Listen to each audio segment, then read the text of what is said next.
doctors with like dentists and chiropractors. It's not a good crowd.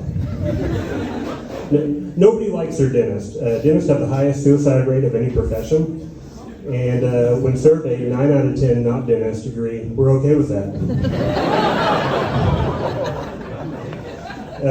I know that suicide jokes can be taboo, but they're just dentists. It's not like they're here to be offended. It's ski season.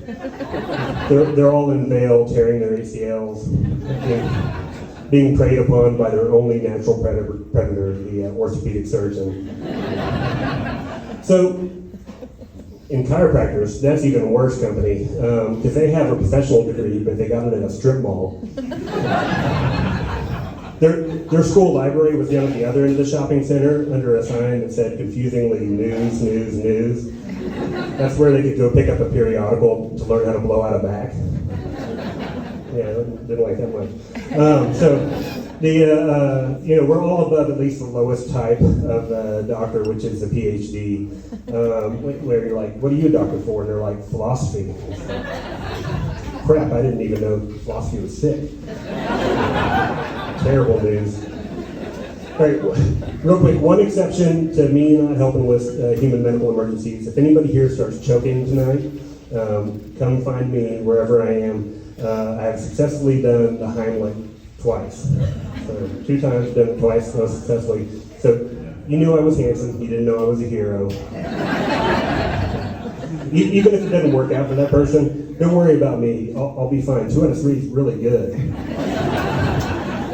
Those numbers are good enough for the Heimlich Hall of Fame, which happens to be in Ohio for no good reason at all.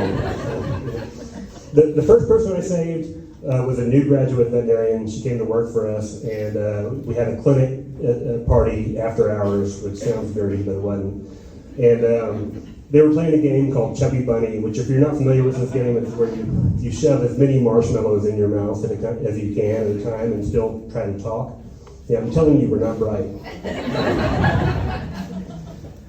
But remember, we're still brighter than your doctors. So, as would be obvious to anybody with a postgraduate degree, she started choking. Like, even chiropractors would be like, that doesn't look safe. They don't understand that part of the system at all. So, Chubby Bunny's a dangerous game. It kills lots of people every year, which is ridiculous. But I do appreciate that Marshmallow is up to its death game. Before that, for the longest time, it was just diabetes. Or if you think the Ghostbuster movie was a documentary, then I guess you have to count the Stay Puft Marshmallow Man. So she starts to choke, and she does this. She gets embarrassed and wanders off. And here's your public service announcement for tonight. And I promise I won't turn this into a TED Talk, even though I look like the kind of person who wants to turn it into a TED Talk. People die from choking because they become ashamed and they leave their friend group to go deal with it themselves, and they can't, and so they die. So don't do that. Like, we all have lots of reasons to be embarrassed in life, like you for wearing that shirt out tonight. What were you thinking?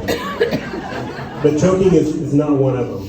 And so don't do that. Even if you're worried about feeling ashamed, you're just going to have to stay alive and risk it. And I'm sorry I said that about your shirt. I didn't even look at it. I just checked to make sure you have one on, because the joke doesn't work if you're topless. Right? It's actually really nice. We can talk after the show about where you got it. So she goes off to the office to die alone. And I walked through, because I'm an adult and I wasn't playing Chubby Bunny. And I asked her a question, and she didn't answer me. And I was like, well, that's not how this works. I'm your boss. You'll speak when spoken to. I told you I was a hero. You should have intuited that I'm a jerk.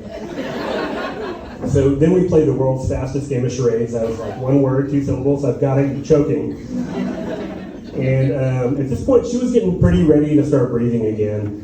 But I needed to be very deliberate, because she was a 25-year-old young woman, and I am me. Middle-aged, bald, white men are not known for keeping our hands to ourselves. We're in a lot of trouble down at HR, not me.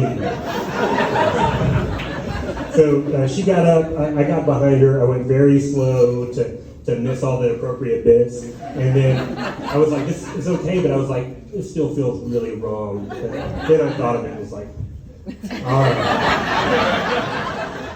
So she lived no